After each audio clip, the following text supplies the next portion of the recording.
छत्रपती संभाजीनगरमध्ये एका आयफोनच्या EMI वरून सुरू झालेल्या वादाचा शेवट अत्यंत दुर्दैवी पद्धतीने झाला। या घटनेत 18 वर्षीय तरुणासह त्याचे आईवडील तिघांचाही मृत्यू झाला आहे। पोलिसांनी दिलेल्या माहितीनुसार कुणालनं आयफोन खरेदी केला होता, मात्र त्याचे हप्ते भरण्यासाठी तो कुटुंबाकडे पैशांची मागणी करत होता। याच मुद्द्यावर वडिलांसोबत वाद झाल्यानंतर संतापलेल्या कुणालनं घर सोडले आणि तिसगाव परिसरातील एका टेकडीवर गेला। त्याला खाली येण्यासाठी आईवडील आणि स्थानिक नागरिकांनी जवळपास 3 तास प्रयत्न केले, मात्र परिस्थिती अचानक बिघडली।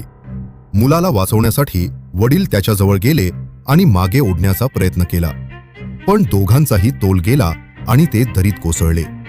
पती आणि मुलगा डोळ्यासमोर पडल्याचे पाहून आईनेही काही क्षणात उडी घेतली। या भीषण घटनेत तिघांचाही जागीच मृत्यू झाला। पोलिसांनी प्रकरणाची नोंद करून पुढील तपास सुरू केला आहे।